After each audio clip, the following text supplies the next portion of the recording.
At the National Press Club today, the brilliant James Morrison, trumpet player, trombonist, pianist. He plays the euphonium too, and a range of other instruments. James Morrison, 1990 Australian Performer of the Year. We take you now to the National Press Club in Canberra.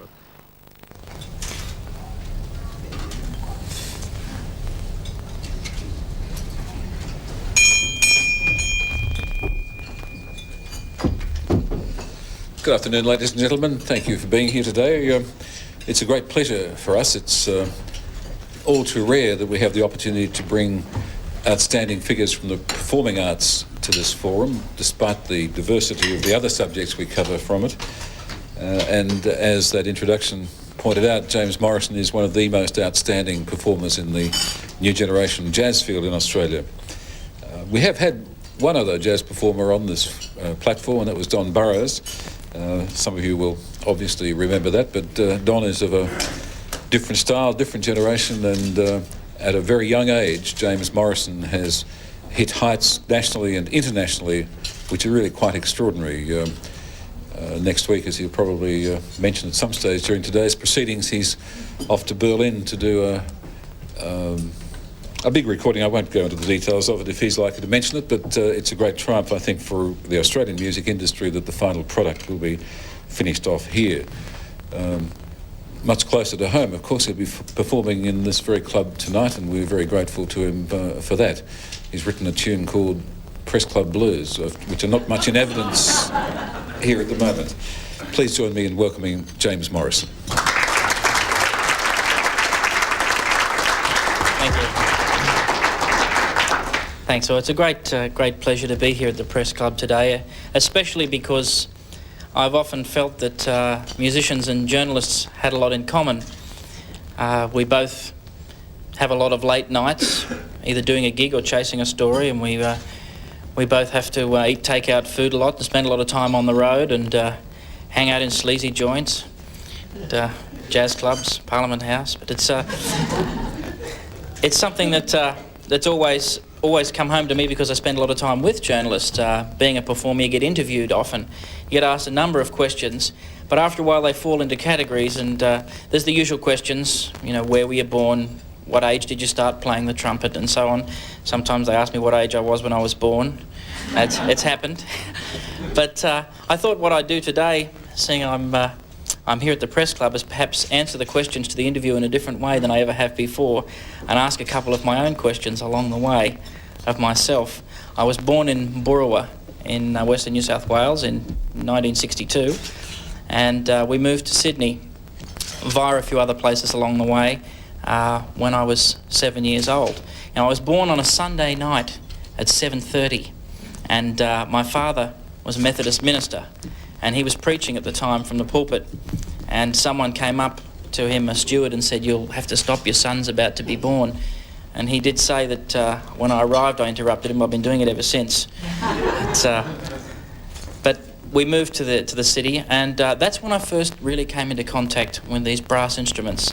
Out in the country, my musical experience consisted of Mum playing the organ in church, which, exciting as it was, didn't lead me to become a jazz player. We got to Sydney, and I joined the school band, or rather I went to join the school band. I was 6 years old. They wouldn't let you join until you were 7, so I wasted a whole year. But at the age of 7, I said, I want to play in the brass band.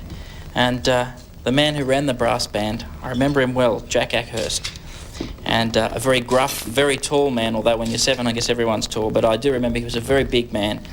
And he gave one lesson, and one lesson only. If you responded to that lesson, you got to be in the band. If you didn't, and that was the only lesson. From then on, you taught yourself, which actually turned out to be the perfect way if I wanted to be a jazz musician later on. But his lesson consisted of this. I thought I might give it today. This is one thing I've never got to do. Here's a trumpet lesson for you.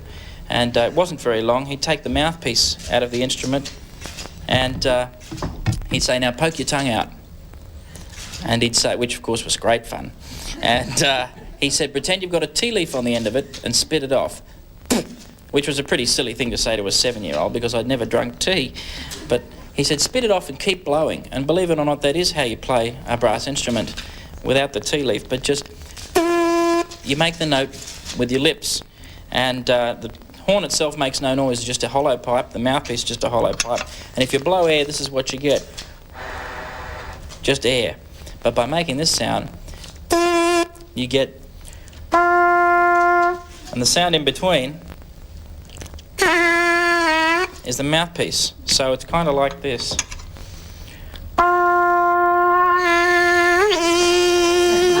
That's all that's going on. There's all these buttons and stuff, but it just makes it look good. They do a little.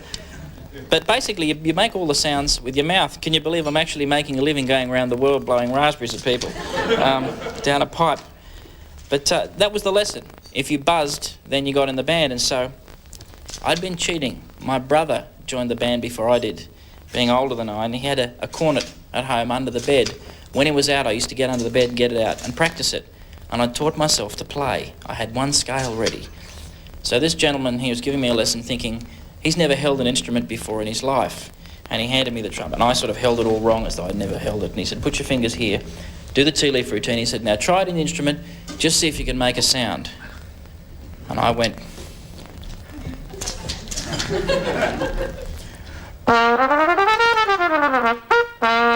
And he went... He's a genius! And thus the James Morrison legend was born. So it's been hard keeping it up, staying that year ahead. But I got into the band. I really didn't want to play this. I wanted to play the trombone. And I got my own. They wouldn't let me. I wasn't big enough. It's hard to believe today.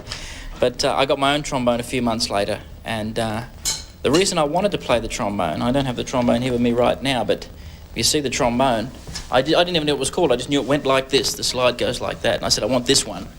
And when I got one, it was because I thought it was that long. I mean, it's about 3 feet. And I thought when they did this, they were swallowing the tube. It was the best act I'd ever seen. I was disappointed when I found out that really it doesn't work like that.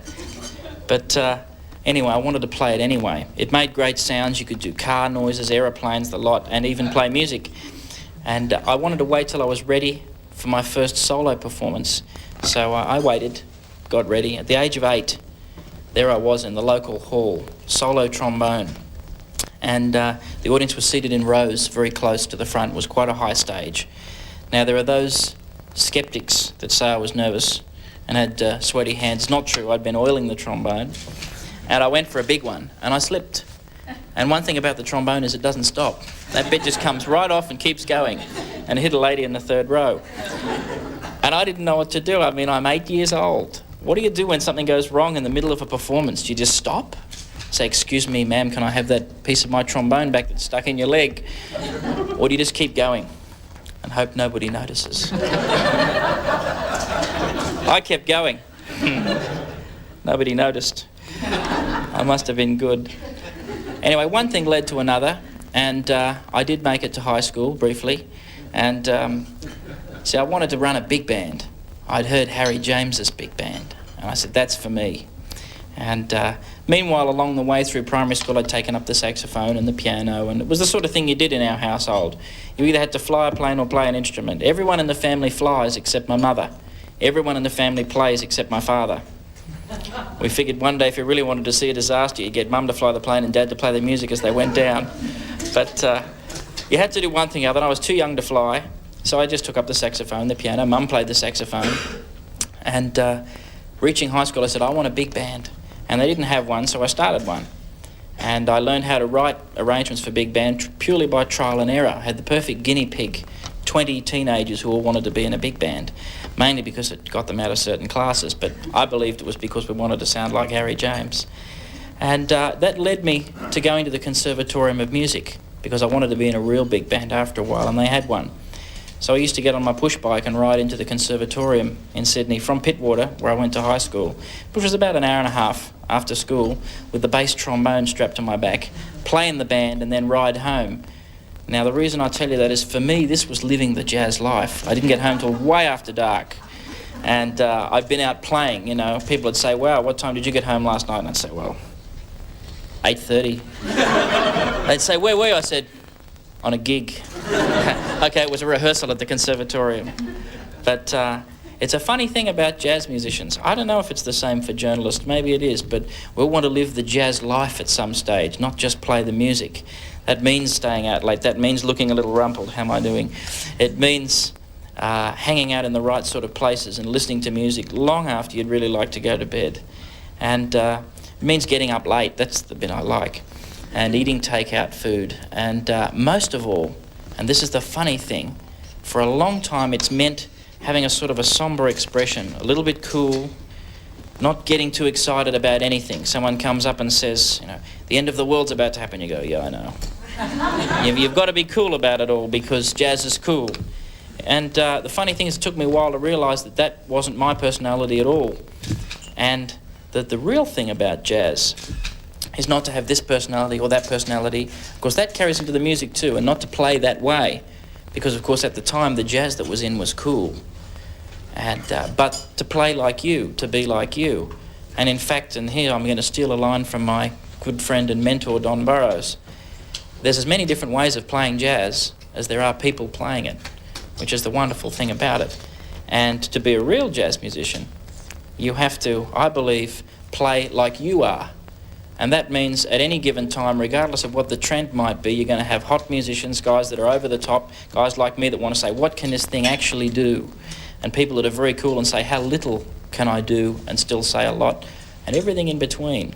I finally realised that and sort of burst out of my shell at about the age of 16, right on cue to meet that said gentleman, Don Burrows. I'd finished high school slightly prematurely, and I think the less said about that, the better my mother could be watching. But basically, high school wasn't really designed for people who wanted to be big band leaders. They had other things in mind. I remember being called to see the school counsellor once, not over anything really big, just sort of over the fact that I didn't actually have any books or go to any classes. And he said, you want to go to the conservatorium, don't you? And I said, yeah. And he said, if you don't have good grades, they won't let you in. And that was the first time I really came up against Whitehall. And I said, if they don't want me because I can play, why would I want to go there? And that was sort of a pretty arrogant attitude at the time. Fortunately, there were powers that be at the conservatorium that did see it that way and said, because he doesn't do this or doesn't do that, if he toes the line and turns up to the music classes, maybe he's the sort of person we want. And I did go to the conservatorium. So I turned up there. I was about 1 year through a 2-year course, and in a class of a fabulous musician and arranger and a wonderful lady, Judy Bailey. She was my teacher this day. A 2-hour class. I was running a little late, and 1 hour into it I still wasn't there. Just happened to be that Don's a friend of hers and had dropped in. She'd said, come down and hear this guy play the trumpet and the trombone, this young guy I've got in my class. I think you'll like him. So Don had turned up and said, well, where is he? And they'd waited an hour. I came running in. I had a trombone, a trumpet, a euphonium, a flugelhorn, the cases like this. Tripped over the door sill and went flying with cases everywhere and looked up expecting to be able to say to my good mate Judy, oh, sorry, I'm a bit late. And there was Don Burrows, whom I might mention was at least half my record collection at the time and a big hero. And Judy didn't miss a beat. She looked down and said, James, I'd like you to meet Don Burrows. And Don didn't miss a beat either. He was great. He just reached right down and said, pleased to meet you. I kept a completely straight face. I thought, oh, no. I got out the horns real quick and we played. And it was great. We clicked. There was a musical thing. It was fantastic. Don said, I've got to get your number. And he took my phone number. I thought, this is it. I've been discovered. It's happened. And he said, I'll give you a call. I said, great. I went home. I sat by the phone. I thought, well, he wouldn't be home yet. And I waited. I waited that night. I had Mum bring dinner out there. I said, I need to be here. This call's coming through, you know. After a couple of weeks, I realised that maybe he meant for a tour next month and maybe he won't call till just before the tour. It was actually 6 months before he called. And by that time, I got to admit, I was starting to wonder a little if maybe he'd forgotten. He rang just out of the blue one day, and I wasn't even near the phone, and he said, would you like to come on tour with my band? We're going to do a tour in northern New South Wales and be part of the quintet. And I said, well, I'll just check my book, I'll see. And I did all that stuff and came back and said, yes, I think I could fit that in. What date was it? And away I went. Well, that was the start that was the start of 6 years as a regular member of Don Burrows' quintet. And what a marvellous 6 years. Of course, I learned an enormous amount about music, but I learned a lot about the business of being a musician and surviving. And I learned a lot about life. Don had been around a little bit, and he'd been a musician in a different sort of way to a lot of musicians as far as lifestyle goes. Everyone knows the things about jazz musicians. Aren't they the ones that are always drunk? Aren't they the ones that have drug problems and so on? That's what we hear a lot about. Don never seemed to have any problem except finding a reed for his clarinet. And I learned a lot from him about that, how to deal with all of that and be in the jazz world but not of it in that way. And it was a marvellous education in more ways than one. Finally, of course, I got my own group, and we started touring a lot, and we went our separate ways. For me, it seemed like this big thing, and I went my separate way. I guess for Don, it was a little 6-year span in the middle of a big career. But we still get together every now and then. We've got a tour coming up. But I think the biggest thing I learned from spending my time with Don was how he treated an audience. And what I've said about being cool, that applied most of all to the audience. Don't play to them. What would they know? I actually heard a jazz musician one night say to, and he was a friend of mine, someone came up from the audience and said, "You guys are obviously really good, but I don't think the people understand what you're doing. I think it's a little complicated." And he looked around and he said, "I should hope so." He said, "I spend 24 hours a day thinking about this, 8 hours a day practicing it, 4 hours a night performing it. You come in here for an hour a week and expect to know what I'm doing?" Which was a sort of a fair enough point, but I thought about it and I thought, so who's it for? What's it for? And I thought, no, that's not what I want to do. And I watched. Don didn't water down the music. Don didn't sacrifice. That's another thing journalists and musicians have in common, don't they? Having to tread the line between artistic or literary integrity and entertainment. I mean, you've got to sell papers. You've got to get people into the club. But also, you've got to say something. He never seemed to have a problem with that, and I went that way. And I think what it came down to in the end was the ability to be able to be yourself on stage and talk to the audience and say, "Hi, I'm going to do this, I'm going to do that." I often tell them a story about how I learnt the trumpet, just because people sit there and going, "I wonder, wow, that sounds really good," and they don't know what's going on.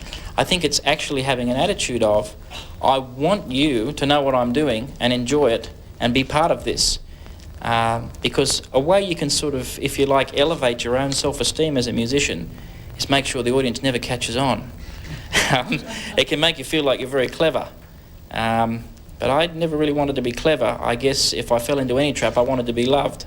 And it seems to have worked. And the music itself, for me, has become not an end in itself, but just a means to an end. I'm not making art for art's sake. I'm making music for how it affects people. And without being overly sentimental about it, there are a number of times, and it would only need to be once to make it worth it, people have come up and said, "I realised tonight," maybe they were having a bad night, "I realised tonight things aren't like they were." You know, they've had a turning point, they've had a change, because they realised the joy, the unbridled joy that's in the music is there for the taking out of almost anything. It's just a great way to get to it. I mean, the bit you cry in the movie is always when the strings come in. And music's just like that, and jazz is no exception. Well, along the way I've left out a few bits. There's one thing, I guess, another question I've been asked by journalists: what was your greatest moment? What was your most embarrassing moment? I think the most embarrassing moment would be on a tour to Brazil. I went to play at Carnival. This is a fantastic thing for a musician to do. I mean, they don't let outsiders in to play in Carnival.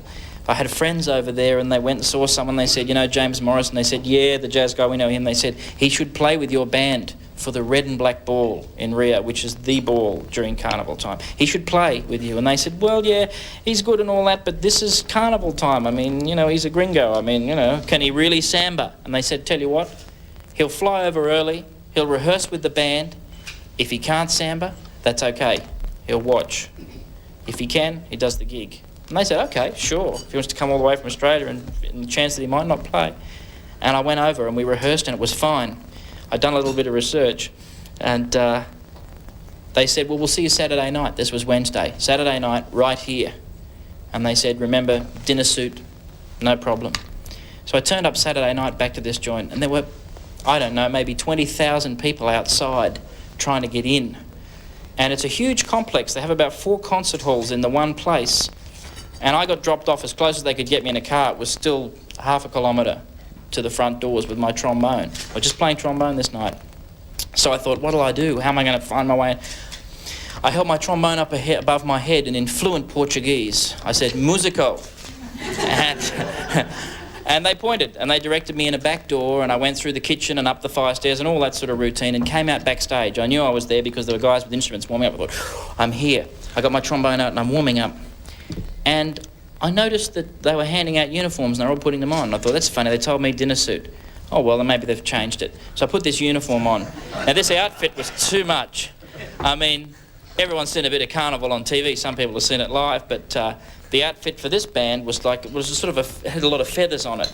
And there was a headdress that went up. It was quite nice. I tried to get one afterwards, but it was beautiful. It's the tights that really got me. But anyway, I put this outfit on, lined up with all these other guys with trombones. There were trumpets, there were drummers. We all lined up and they started playing the tune. I said, oh yeah, I know this one, because you don't use any music. And away we went and we marched onto the stage. And as we marched on, the curtains opened. And there's thousands of people. There's TV cameras everywhere. They've got fireworks going off in the room. And I'm playing like this and I'm going, wow, I didn't realise it'd be this big. Whoo, this is something else. And we played away.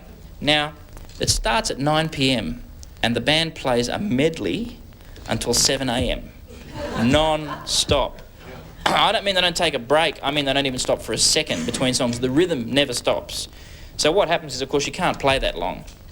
They have more musicians than they need. And in the wings, they've got little cots, like stretcher beds. And what you do is you play for a couple of hours, and when you get tired, you sort of samba off the stage, wake someone up, and they take your place, and then you jump in the cot and have a kip for a little bit. And that way they rotate the whole time, and the music never stops. The audience is the only ones that don't rotate. But the funny thing is, of course, you're supposed to wake up someone that plays the same instrument. I kept waking up drummers, handing them the trombone. At least I could have picked a musician. Anyway, who said that? Anyway, the funny thing was, I didn't recognise any of the guys. I mean, the rehearsal was just with about 3 guys to check me out, and this band was nearly 40 piece, so okay. But I noticed no one spoke English at all, and I thought, where's that guy that was talking to me the other day? They'd come up to me during the performance sometimes when we'd be sitting on the side. I mean, we're there for 14 hours. They'd come up and they'd say, and speak to me in Portuguese, and I'd go, yes, it's a Yamaha, you know, like whatever.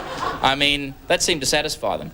But it turned out when the whole thing was over, the disappointing thing for me was the friends that got me the gig didn't show up. They were Australians that live in Brazil. They didn't turn up. And they were the ones that dropped me off in the car, and I thought, they've come in for a while, they've left. What a shame, because they didn't see me. They actually liked my playing, got me to a big solo for the TV. It was fantastic. So I'm leaving 7 a.m, walking out the front, and there they were sitting on a step out the front of this huge complex.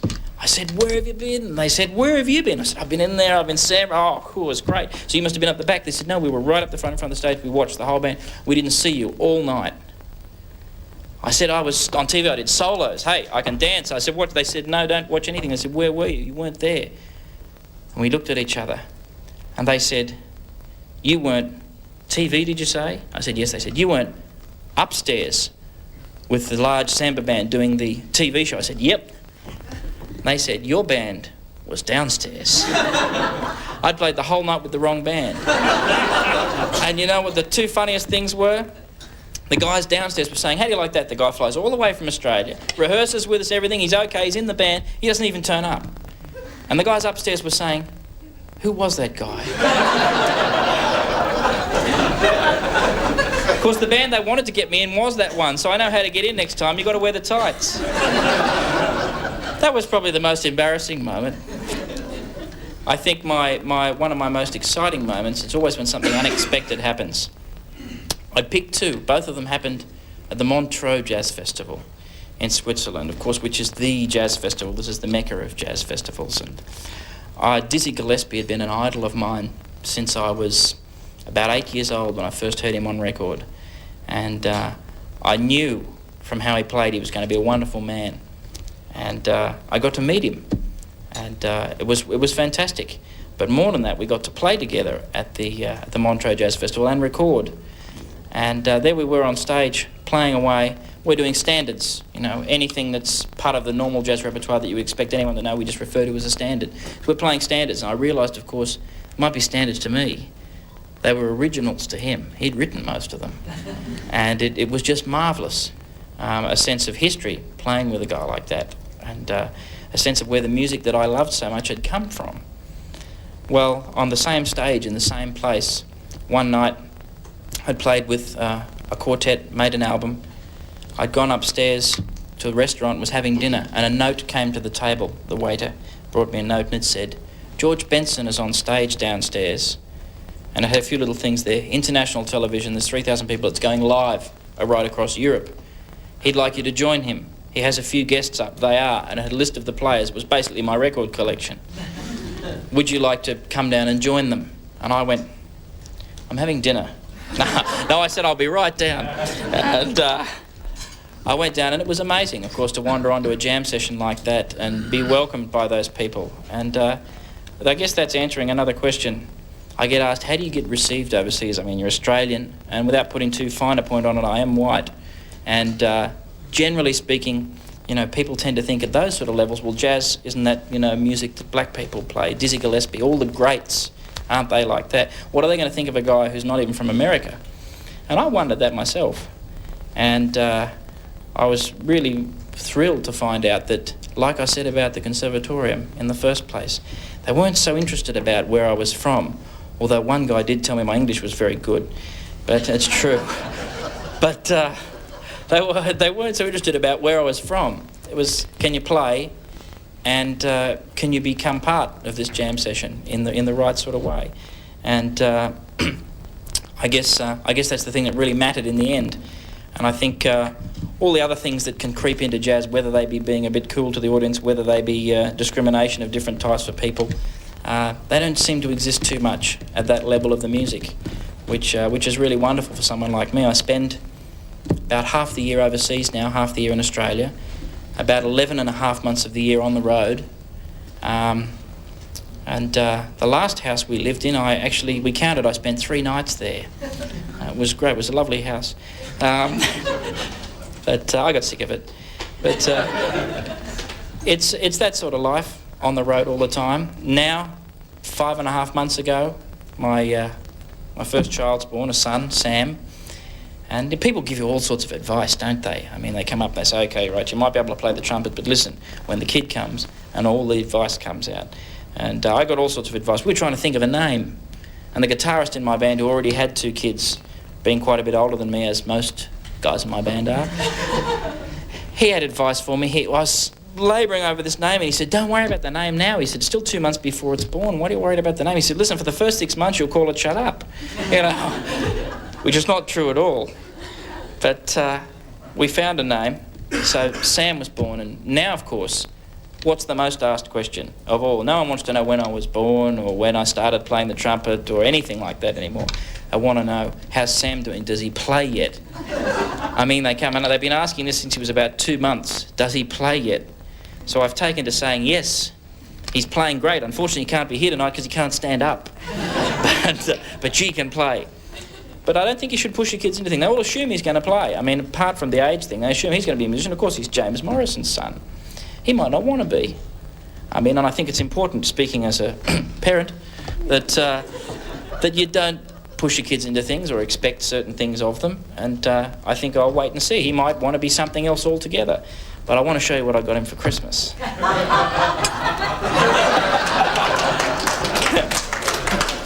This is a miniature trombone, just like Dad's, only smaller. It's actually a soprano trombone. It's a proper instrument. But it's just his size. Now, I know what you're thinking. You're saying, oh, yeah, he's not going to push him into it. Sure, he's putting the trombone. He doesn't have to play it. He can play anything he wants, trumpet, piano, sax. But I've shown this to him, and he's taken a lot of interest in it so far. He's sucked both ends of it.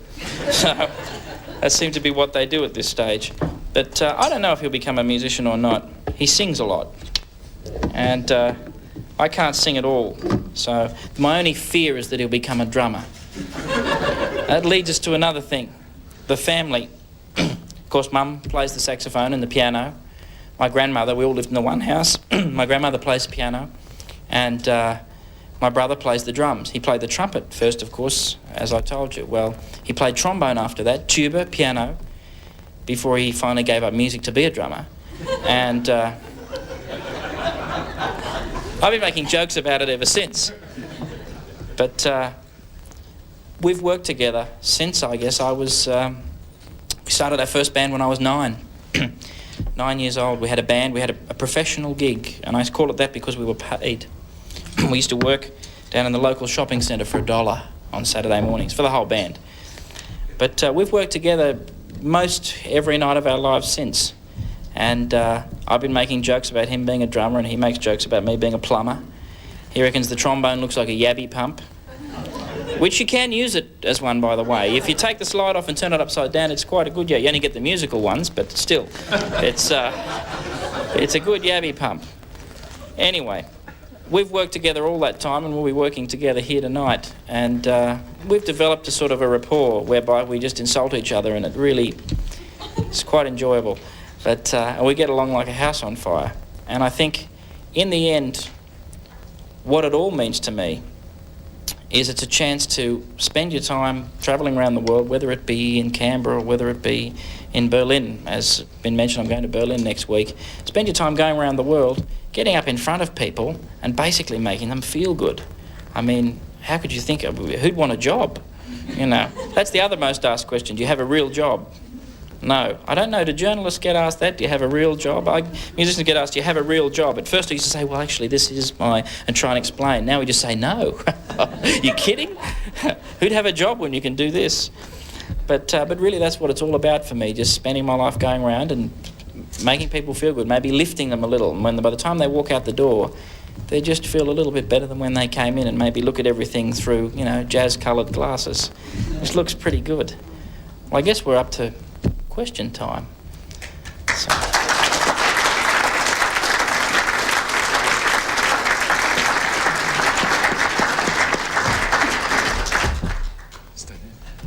We are indeed up to question time, and there'll be an opportunity for anybody that wants to ask, well, most people who I suspect might want to ask questions to do so. Would they indicate their interest to, where's Lee gone? Down the back of the room, Lee Kaplan, so that they can get a microphone and everybody, including our broadcast audience, can hear them. The first question I've got notice of is from Robert Macklin.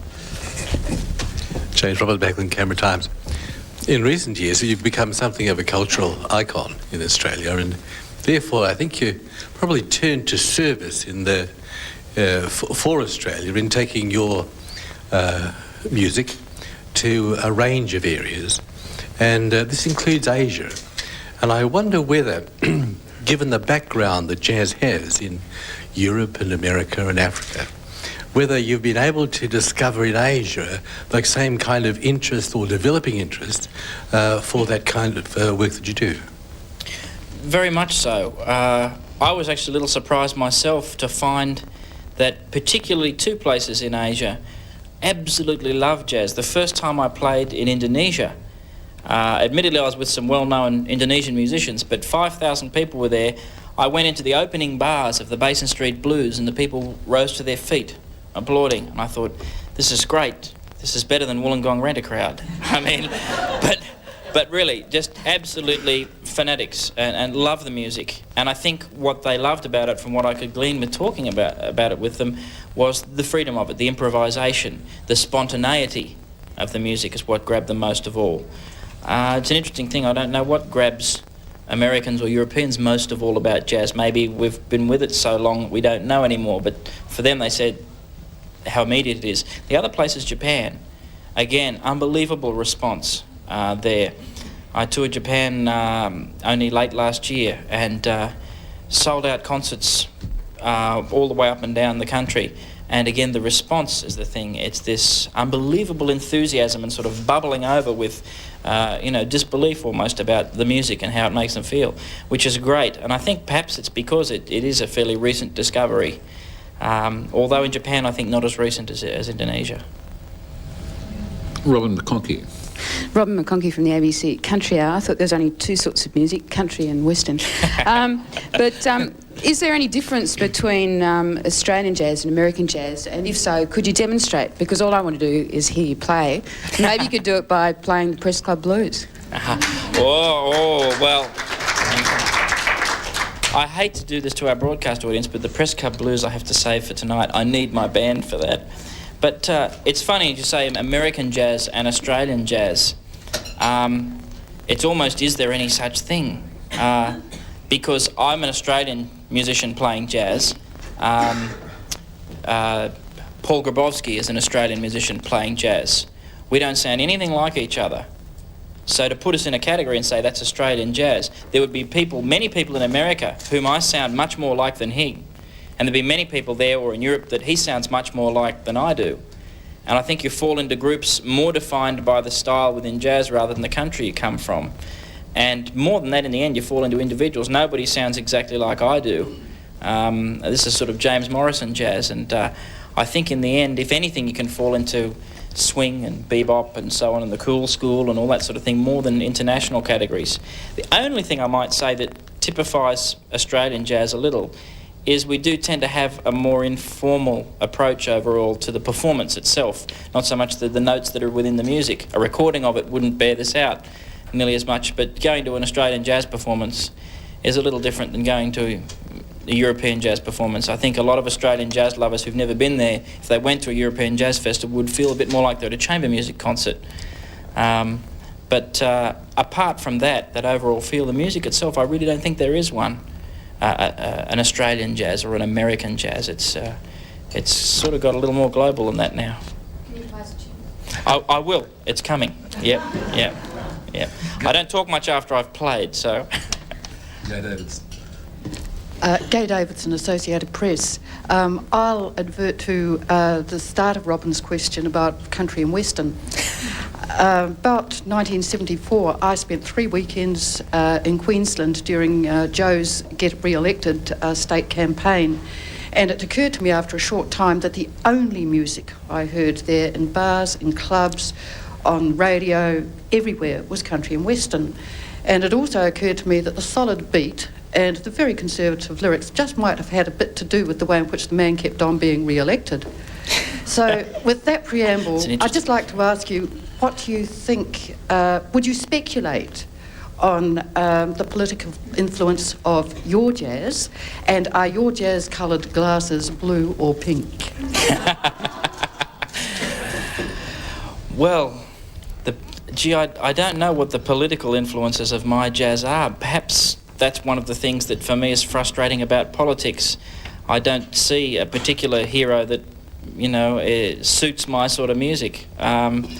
I think, if I can put it this way, it comes more from the other end. It comes more from the sort of people I grew up with and the sort of way I grew up and the place I grew up and the way I like to perform. And I say that advisedly rather than play, because I look at it as a totality. I don't just pick up the trumpet and play, but I perform. Really has more to do with the average person than any hero. My jazz-coloured glasses are definitely more pink than blue.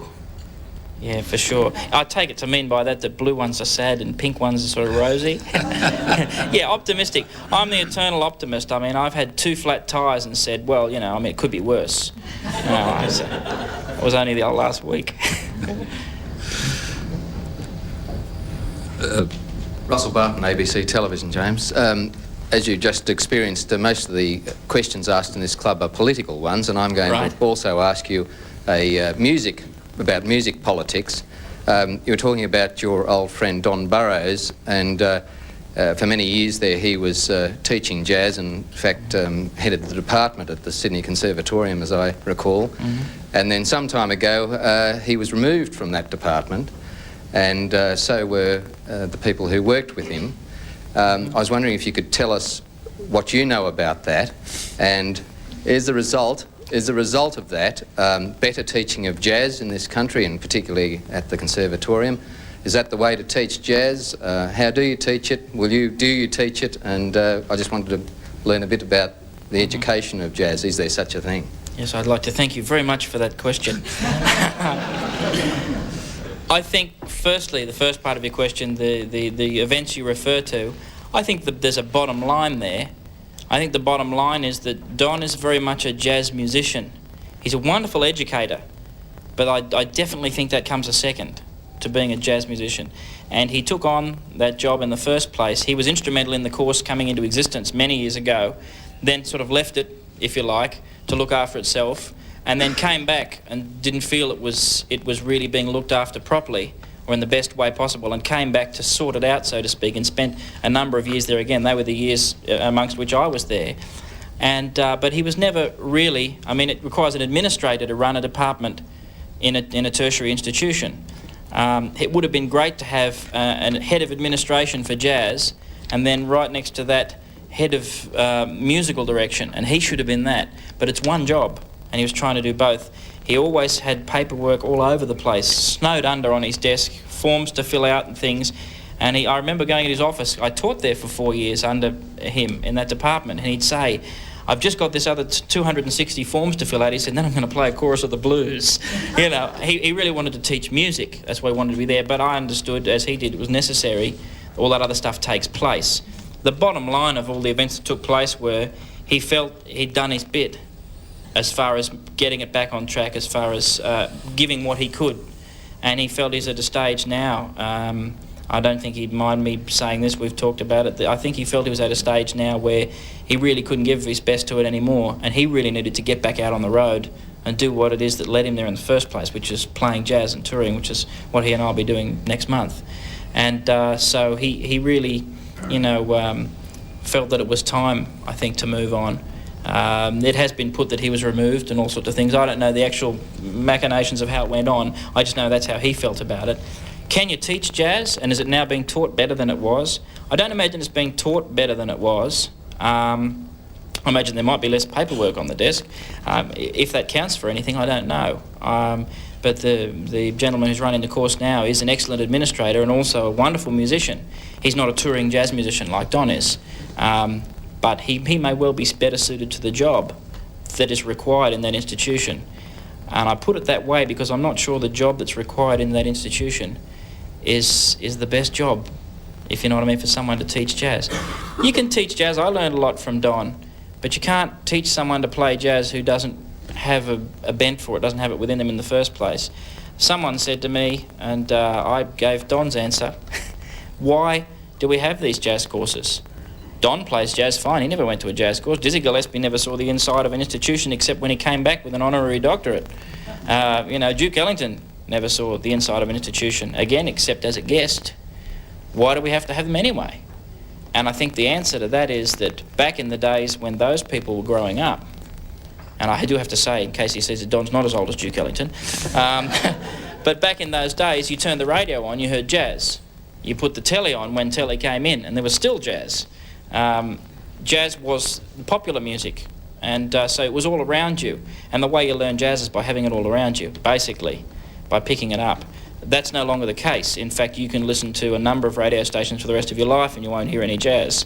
And you can watch a lot of TV stations and you'll never come across it. So the courses are necessary more than anything to put you in a place where you're surrounded by jazz again every day. It's really the biggest benefit of them. There are technical things to learn, there are theoretical things to learn, which Don and Duke Ellington and those people would have picked up on the bandstand. You'd pick those up anyway. But I think the courses have a great value. I think they're very necessary because it is the only place you can go and surround yourself with jazz. I learned an enormous amount from being in amongst those musicians and spending every day just being surrounded by the music and people who are interested in the music. And maybe I would guess, although I haven't done anything else except music education, that a lot of other subjects would be the same. You'd learn just as much as that from being around the people as you do from the textbooks. So I think that's still taking place at the Conservatorium. There's still a lot of jazz going on and people are surrounded by it. And I obviously have a personal thing about Don that I can't think of anyone better you could be learning it from, that's all. But I think if Don keeps touring and playing, he's still teaching anyway. Yes. My name's Kate Peters. I'm an entertainer in Canberra, so I can assure you that my question will not be political. Okay. I noticed that the trumpet you're using is a very sort of ordinary, standard sort of a machine. Does this mean that with fatherhood and a straight life you're leading now, we're not going to see the bent trumpet anymore? Oh, my old bent trumpet. Well, I did do away with the bent trumpet a little bit before fatherhood. In fact, even before I got married. Maybe it's when I settled down to get married I got the straight trumpet, I don't know. But no, I'll read a little more into your question than you said. I'm not settling down musically at all from fatherhood, quite the contrary. The whole experience of being married, which is nearly 5 years now, and now having a son, as you would probably know yourself, anything that happens to you as an entertainer inspires you, just gives you more to draw on, more experiences to draw on to play. I haven't settled down, and I do have to say, now you've said the trumpet's ordinary, it's not actually that ordinary. You can't quite see from back there, but no, it's one that I've spent some time working with a team from Yamaha on to get it just right for playing jazz. Never been done before, a horn designed for jazz, and this one is, and we're selling them in the foyer afterwards. It's the James Morrison model. Yes. Tony McGee's my name, James. I'm also an entertainer in Canberra. I just wondered, prior to you learning the cornet under your brother's bed, can you pinpoint any specific childhood experiences, either ones you've been told about or ones you can remember, that have influenced your passion towards music? Yeah, I think some of the biggest influences on me were live things happening around me. There were great records I heard, as I've said, Dizzy Gillespie and many others. But I grew up in the church, and when we moved to Sydney, we became attached to the Methodist Church at Mona Vale. And the minister there at the time was a trombonist, a musician, and a jazz player. And to see him behind the pulpit, somewhat like this, preaching, and then to just emphasise a point, whip out the trombone and break into a blues, has an effect on you. But seriously, for me, music, whether it be jazz or not, has always been associated with inspiration, whether it be of religious nature or not. But it's always been special like that. It's always been something to use to make a point, right from the word go. And so that sticks with me, just those memories of sitting there watching this guy preach. I mean, you know how you feel about the minister in the church when you're young and you go to church. I mean, he knows everything. And he played trombone. What chance did I have? And I think the only other thing was could have been a negative experience, but it didn't turn out that way. I got told when I was 9 by a very, very good trumpeter. He was visiting from the United States. And I remember, to me at the time, anyone from America had to be good. And he was anyway. And he said, listen, you're the kid that plays all those other instruments. I said, yes. He said, you can't do that.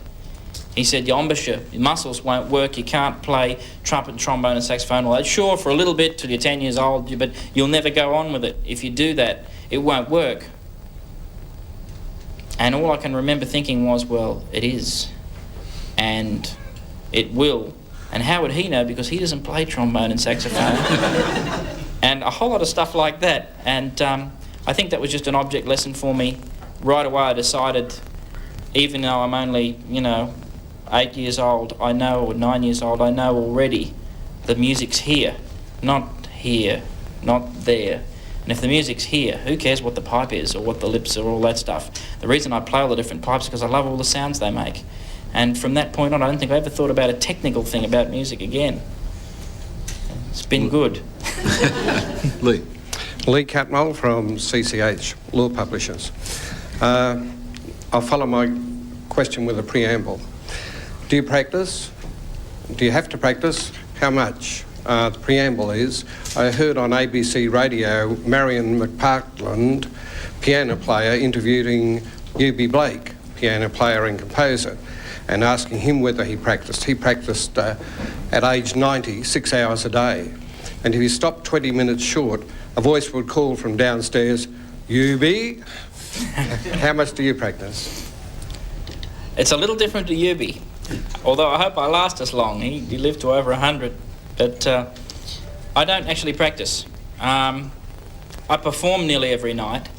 Basically, if you're going, this is a tricky question because I get asked it a lot by students and their teachers are sitting there waiting to hear the answer. And I have to tell the truth that I don't practice, but also have to clarify it and say that if you're going to do anything, and particularly something like playing the trumpet where you use all these muscles that, quite frankly, you don't use for anything else, unless you talk real funny. At least with a pianist, you use your fingers to hold pens and do other things, but your lips, talking and eating. And whilst the way I eat is pretty similar to everyone else, you don't use these muscles much. And they go off if you don't use them very, very quickly. And to give you an idea, if I don't play for 3 days, my range, my ability to play high comes down noticeably.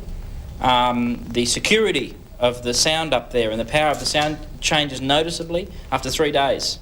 So I play every day, I have the odd day off, and if I have to miss 3 days, I have to work so hard to perform the next night that I make sure I say it'll never happen again until next time. So I don't practice, but I play a lot. But I'd have to say that I always did play a lot. While the other kids were doing their half an hour's practice, if they were doing it, I wasn't doing any. What I was doing was getting together with older musicians, whoever I could find who wanted to play, and jamming for 3 hours. And that was always going on every day. All lunchtime, I was early to school. I still didn't make the classes because I was in the concert hall playing. And then lunchtime, and then after school, and then night time, and on it went. So I don't know how many hours a day I spent with the instrument on my face, but it was a lot. And I never did practice. It was a great way to do it. Greg. Greg Holland, AAP Corporate. James, you may be aware of the band that's played at the Peace Hotel in Shanghai since, I think, the mid-1950s. Do you have plans to have a band that plays, and at been such a young age, what age do you play till? And to throw in a political question, do you think you'll ever play under a Liberal government? Oh, answer the last bit first. Had the election gone the other way, to get the same note, I would have had to blow 15% harder. That's what they told me.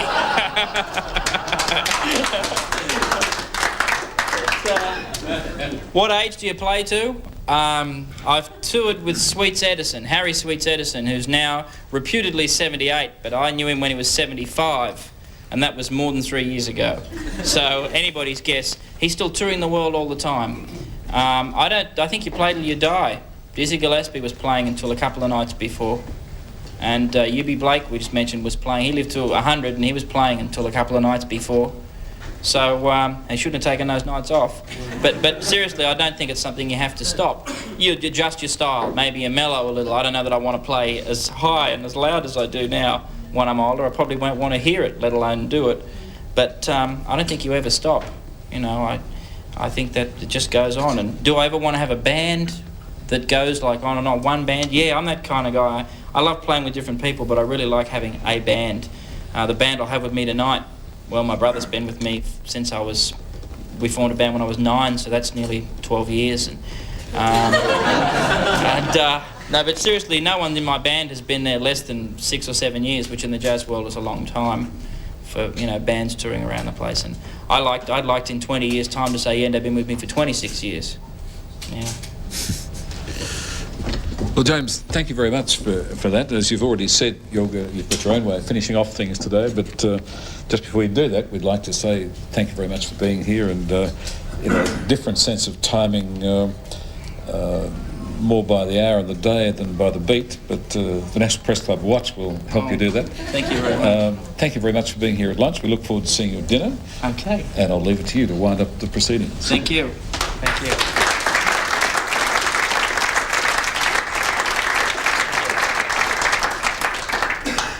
Yeah, well, I can think of lots of drummers' jokes about time, but you know what they say, so many drummers, so little time. But I'm going to save those for tonight. I do have a way of finishing up. I just wouldn't feel right to perform in any way, even if it's just speaking to people, without finishing off on a high note.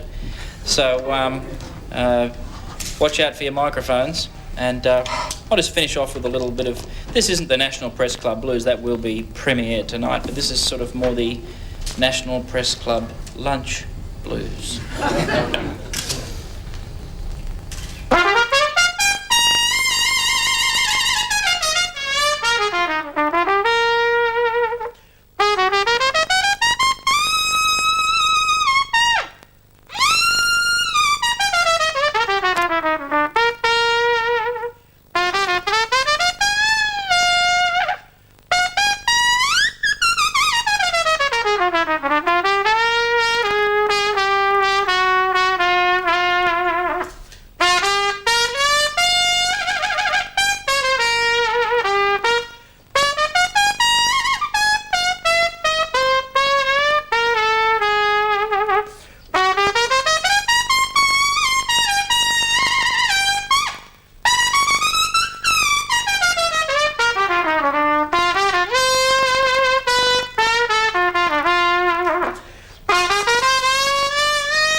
There'll be another Press Club luncheon next Wednesday with Mr. David Sadlier, Director General of ASIO. Next Wednesday afternoon at 1 o'clock.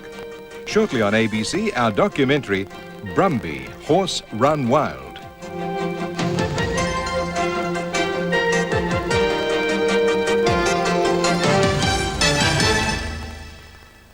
Don Burrows, a name synonymous with Australian jazz itself, has recently celebrated his 50th year as a professional jazz musician.